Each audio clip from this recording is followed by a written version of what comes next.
Hey everybody. So we're getting into 11.2, 11.3 using similar polygons. All right, I can't show this whole slide. So first thing, go ahead and get the title real quick. Okay, and then now go ahead and get the definition of similar polygons and then the two criteria of what similar polygons have.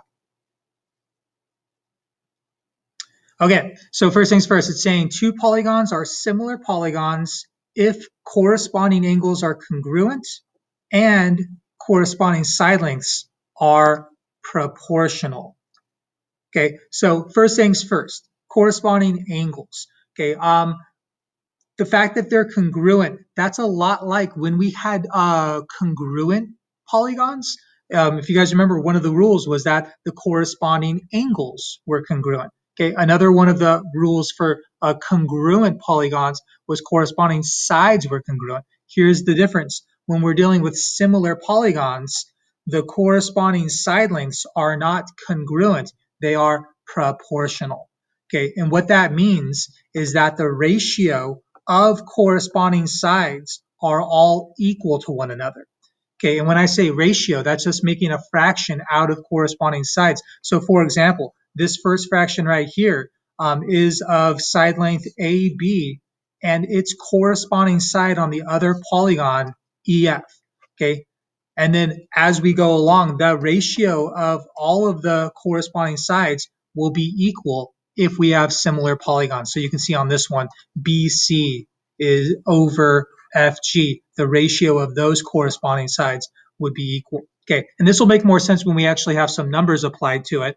Okay, but that's the two things we need. Corresponding angles must be congruent. They must be, the same. And then the ratio of the corresponding sides must be equal. And this is kind of the big new thing for this type of work. Okay, one other thing, some of these problems are going to ask us or give us a similarity statement. Okay, that's this thing right here. And this symbol right here is the symbol for similar. Okay, so on this, they're telling us that, polygon ABCD is similar to EFGH. Okay, cool. So yeah, this is kind of the main focus of this entire chapter. This is a big one today. So let's go ahead and get into it.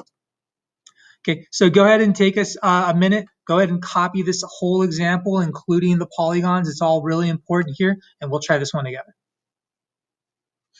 Okay, so first question, are the polygons similar? Are they similar? This is a yes or no problem.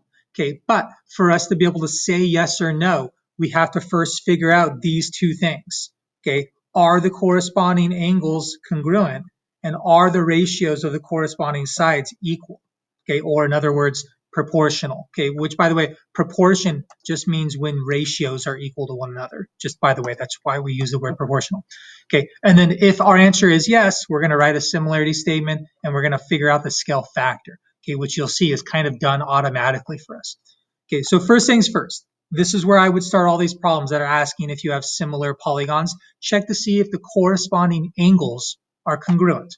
Okay, on this one, when it comes to looking at finding the corresponding angles, it's pretty obvious which angles correspond to which. They're all in the same spots. Okay, so I can see, yeah, angle F is congruent to angle Z, J to W, H to X, G to Y. Cool. Yes, all corresponding angles are congruent. So let's go ahead and just kind of point that out.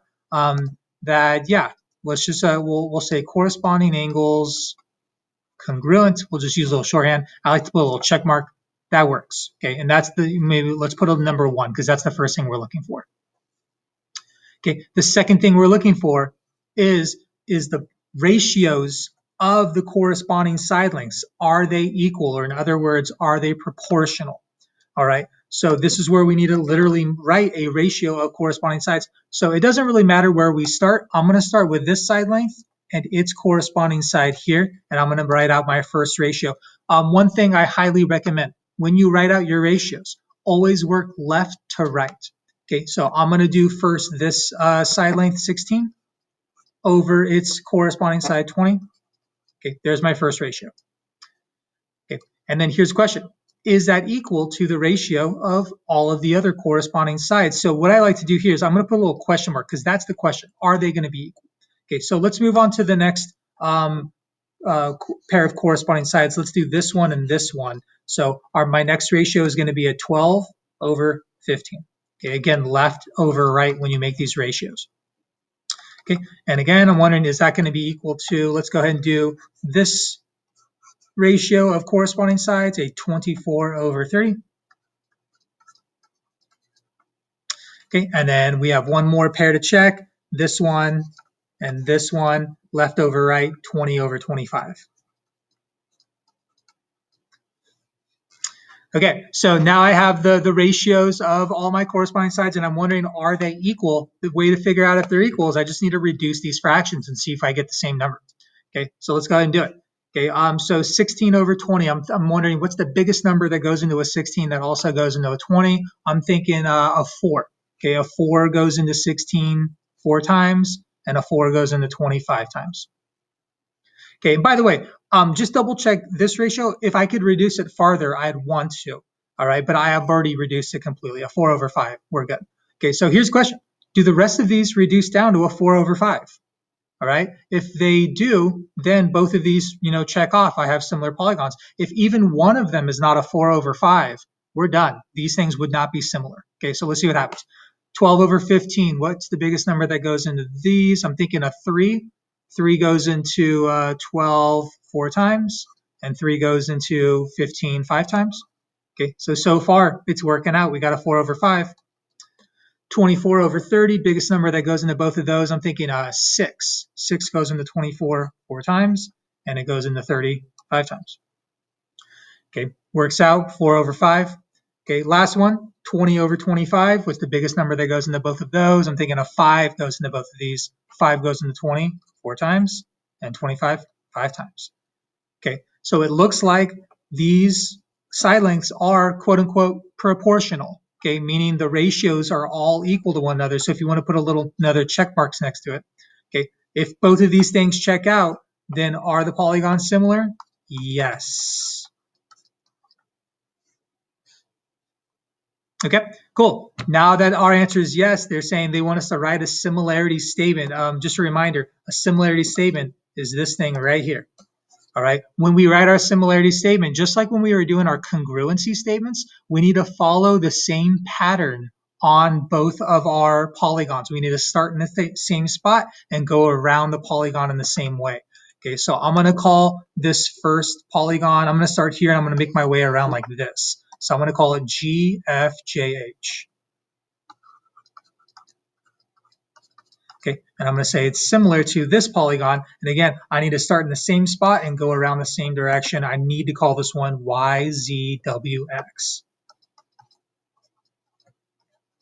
Okay, so just like before, the name of the first polygon, you can name it whatever as long as you're going around the polygon, but you need to follow the same pattern when you do the other one. Okay, so there's our similarity statement. Here's the last thing. They want us to find the scale factor. Okay, if you guys remember, the scale factor when we were dealing with our dilations was, what was one of the polygons being multiplied by to get the other one. Well, here's the good news. After we reduce down all of our ratios of our corresponding sides, that gives us the scale factor. Okay, 4 over 5. That is the scale factor. Okay, so that's why that's kind of nice. It's given to us for free. So let's go ahead and just point out scale factor is 4 over 5. Okay, so yeah, kind of a lot to this. I really broke it down, but really it's all about these two things. Are corresponding angles congruent? Are the ratio of the side lengths proportional? Okay. All right, so with that, let's move along and let's actually try out a problem that gives us similar polygons and asks us to use that to find x. Okay, go ahead, copy this one. We'll do together. Okay, so on this problem, just to kind of wrap your brain around it, they're not asking if these two polygons are similar. They are telling us they are similar with this similarity statement, okay? So the question is how can we use similar polygons to find missing side lengths? Okay, well, here's what we can do. We can set up a proportion, all right? And the proportion is going to be setting the ratio of two sides equal to the ratio of two other sides. All right, so here's what we're going to start with. We need to find this side length. All right, so obviously we want to use this side length, and then its corresponding side on the other polygon. Okay, so my first ratio is going to be this, and again, I'm going to work left over right. So my first ratio is going to be an x over 20. Okay, and I know that since these polygons are similar, that the ratios of their corresponding sides are going to be equal. All I need to do is set this equal to the ratio of another pair of corresponding sides. Okay, and this is where I kind of have options. I can do a 9 over 12, or I can do a 12 over 16. And it doesn't matter which one I pick. I only need to pick one pair of corresponding sides though. So I'm going to pick the 9 over 12 because I like that the numbers are a little bit smaller. Okay, so here it is. So let me put this back. Okay, and that's it. I don't need to then set it equal to another pair of corresponding sides. I just want this, which is called a proportion, setting one ratio equal to another. Okay, and if you guys remember, when we have proportions to solve these, kind of a little, it's sort of a little shortcut, is using cross multiplication. All right, so that's what we're going to do here. We're going to cross multiply. I'm going to multiply the numerator of one fraction times the denominator of the other and set it equal to multiplying the numerator of the other fraction times the denominator of the other one. Okay, so I like to put these little hoops through it. Okay, but this is what we're starting with. 12 times x gives me a 12x. And I'm setting that equal to this cross multiplication, which 9 times 20 is going to give me what, 180? Okay, so yeah, there it is. Now I've turned this, proportion into a pretty simple equation, and I can go ahead and solve here. I know that, I just need to get rid of this 12 by dividing. So I'm going to grab my calculator. 180 divided by 12 looks like I'm getting 15. So x equals 15. Right. By the way, I'm looking to see if there's any units like inches or feet. There's not, so we'll just leave it as x equals 15. Okay, and really that right there that you just saw, this is the purpose of learning about similar polygons. Okay, when we have similar shapes, we can find missing side lengths by creating proportions. Okay, so I'm gonna have you guys try one of these on your own. I think that's the next thing I'm having you do. Yeah, so I'm gonna go ahead and have you guys try one of these out. Okay, go ahead and copy these problems and create yourself a proportion. Okay, just to kind of get you started. Your first ratio, you're gonna want to use, this side length with this, the variable and its corresponding side. Okay, and then you're gonna want to set that equal to the ratio of a pair of another corresponding sides. And remember, you'll have options. You can do a 12 over 6. You can do a 10 over 5. You can do a 16 over 8. Okay, but remember, work left over right when you make your proportion. Okay, try it out on your own. Okay, so we already pointed out our first ratio is going to be an x over its corresponding side 4, setting that equal to, and again, I have options, 12 over 6, 10 over 5, 16 over 8, whatever. I'm going to use the numbers that are smallest. I'm going to use a 10 over 5.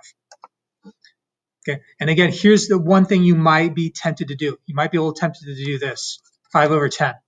Okay, no, if I did left over right on this first ratio, I have to do left over right on this second one, and I have to write it as 10 over 5. Okay, be really careful. Okay, here's something I didn't point out on the last problem, but that we could have done. If this ratio can ever be reduced, you can. You can reduce it, and you can actually get easier numbers that you can deal with. Okay, here's the thing. It's not necessary to reduce it, especially since you guys have calculators. It doesn't really make the problem really that much easier, but if you didn't have a calculator, you'd maybe want to reduce this 10 over 5 to a 2 over 1, and then cross multiply. Okay, which by the way, if I were to just do this in my head real quick, I had to get a 1x equals 8 or x equals 8. All right, but let's do it without reducing, just to kind of show you I'm still going to get an 8 even if I don't reduce. So 5 times x gives me a 5x. Okay, which by the way, I always do my cross multiplication with whatever has my variable in it first. And then 10 times 4 is going to give me a 40. And yeah, when I go to solve for x, divide both sides by 5, I'm going to get x equals 8. Okay, so again, you can reduce this fraction if possible. It's not necessary. Just to kind of go back real quick, I could have reduced this 9 over 12 to a 3 over 4 and it would have given me a little bit easier numbers to deal with, but again, not necessary, especially if you have a calculator. Okay, so let's keep moving here. Let's try another example together that's giving us some similar polygons. Go ahead and copy this one and we'll do it together. Okay, so first thing, it's telling us that we have similar polygons. Wonderful. It's asking us to find x and y. Okay, so both of them. Okay, so first things first. Let's find x. Okay, here's what I notice. X is right here, and it's an angle. Okay, here's what I know about the angles of similar polygons. Corresponding angles are congruent. They're equal.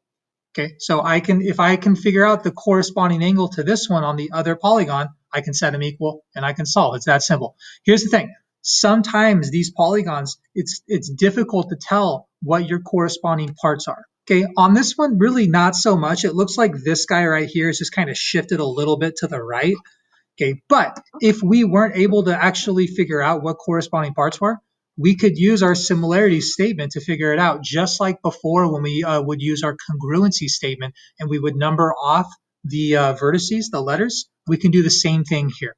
Okay, so I just want to kind of show you this as an example, and then we'll be certain what our corresponding parts are. Okay, so let's just go ahead and number these real quick. They're saying the order is A, B, C, D on this first one. So A1, B2, C3, D4. Okay, and they're calling the second one PSRQ. So P1, S2, R3, Q4. Okay, so now when it comes to my angles, now I'm certain. It looks like angle C has a 3 next to it. Its corresponding angle is going to be R, since it has a 3 next to it. Okay, again, you could have maybe done that by just looking at these, but I wanted to show you how to do this just in case you ever end up with some polygons that's difficult to figure out corresponding parts. Okay, so back to what I was saying, corresponding angles of similar polygons we know are congruent. I can set these equal to find x. So I know that 4x plus 27 is equal to 95. Okay, that's the hard part. From here, we're just solving. So let's go ahead and subtract 27 from both sides. 95 minus 27, I'm getting 68. So I got a 4x on the left equals 68. Last thing, get rid of 4 by dividing, and it looks like x is going to equal 17. And there it is. Okay, so yeah, when it comes to angles, don't overcomplicate it. Corresponding angles, set them equal, you're good.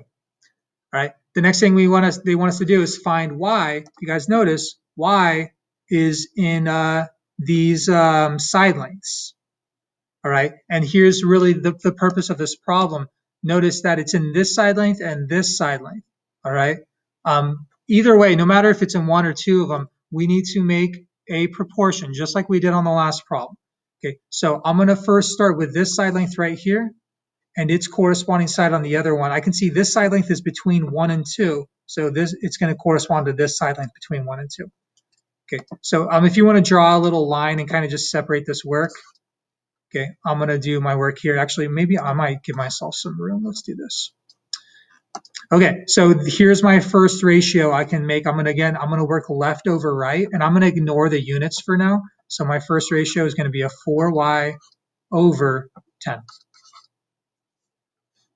Okay, and I know that's going to be equal to the ratio of two other corresponding sides. I need to use this one that has y in it as well. So I'm going to use this side length and its corresponding side. This is between 1 and 4, so it corresponds to this side length between 1 and 4.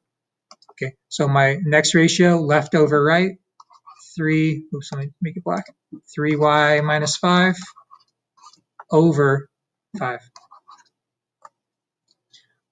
Okay, so real quick, I just want to take a pause. Is there any questions, or are there any questions on how we created this proportion right here? Okay, so from here, now we can cross multiply. I'm going to just start with the 4y times 5. Okay, I'm going to do this in my head. 5 times 4y is going to give me a 20y. And setting that equal to this other cross multiplication. Here's the thing. This 10 needs to be multiplied by all of this 3y minus 5. So we need to write it like this. 10, and then in parentheses times 3y minus 5. Okay, so here is my equation here. Let's go ahead and start solving. It looks like I have, this 10 that I can distribute. So I'm going to go ahead and distribute this 10 into the parentheses. So 20y is going to stay over here for now. 10 times 3y is a 30y. 10 times negative 5 is negative 50. Okay, from here, looks like variables on both sides. I want to bring them to the same side. Remember, you can subtract the 30y to the left or subtract the 20y to the right.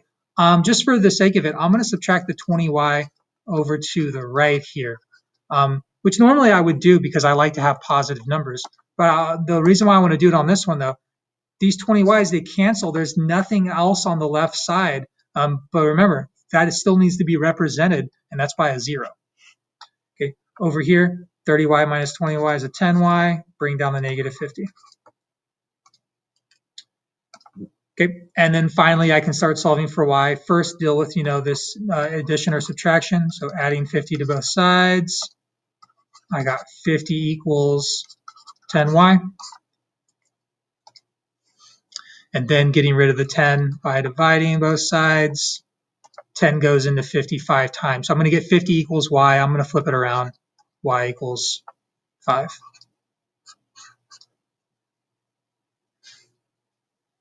Okay, so really nothing too different from the previous examples. The only difference was our proportion was a little bit more complicated because we had variables in more than one spot.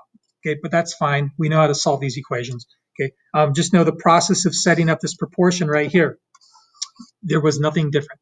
Okay, it was just ratios of corresponding sides, setting them equal. Okay, so last thing, I'm going to go ahead and have you guys try one out on your own here. Okay, this one is just asking you to solve for x. All right, big thing I want to just maybe point out is it's kind of hard to tell which side lengths correspond with which. So the first thing I would do on this problem is number off the vertices. Okay, A, B, C, D, E, F, G, H, number them off 1, 2, 3, 4, and then you'll be certain of your corresponding parts. And then you can make your proportion just like we did on this last one. Okay, so go ahead, try this problem out. Okay, so on this one, I'm gonna first number off my vertices. So A, B, C, D, 1, 2, 3, 4. E, F, G, H. E is 1, F 2, 3, 4. Okay, cool. So now I'm gonna go ahead and start with my ratio. I'm gonna start with this side length that has a variable, okay, and put it over the side length that it corresponds to. Well, it's pretty obvious now. This side length is between 3 and 4, so it's going to correspond to this one between 3 and 4. Okay, so that's going to be my first ratio. Looks like it's going to be an x plus 1 over an x minus 3. Okay, and I'm going to set that equal to the ratio of my other corresponding sides. Obviously, I need to use side lengths that we actually have values for. So I'm going to use this 6, that's between 1 and 4, and its corresponding side 3, between 1 and 4. Okay, so just be careful, left over right, 6 over 3. Okay, so from here, I can cross multiply and solve my equation. Here's what I'm going to do on this one, just for the sake of showing you. I'm going to reduce this fraction. Okay, I know a 6 over 3 reduces to a 2 over 1. So I'm actually going to go one step. I'm going to rewrite this fraction on the left. Okay, and I'm going to reduce this thing to a 2 over 1. Okay, the reason why that's nice is now I have smaller numbers. If you did not reduce this fraction, it's perfectly fine. We should get the same answer as long as you did your math right, and as long as I do my math right. Okay, so let's go ahead and cross multiply. I'm going to first start with this 1 times an x plus 1. Okay, 1 times anything is just that. So 1 times x plus 1 is x plus 1. Okay, I could write the 1 like this, but it's just going to turn into an x plus 1 anyway. Okay, and I'm going to set that equal to 2 times x minus 3. Okay, and remember that x minus 3 needs to go in the parentheses. Okay, so from here, we're just solving. I'm going to do this pretty quick, so I'm going to distribute my 2. X plus 1 equals 2x minus 6. Okay, I'm going to get my x's to the same side. I'm going to bring this x over to the right. So I got a 1 equals 2x minus x is a 1x, or x. Bring down the minus 6. And last thing, add 6 to both sides. Okay, so no matter how you do this problem, I'm getting 7 equals x or x equals 7.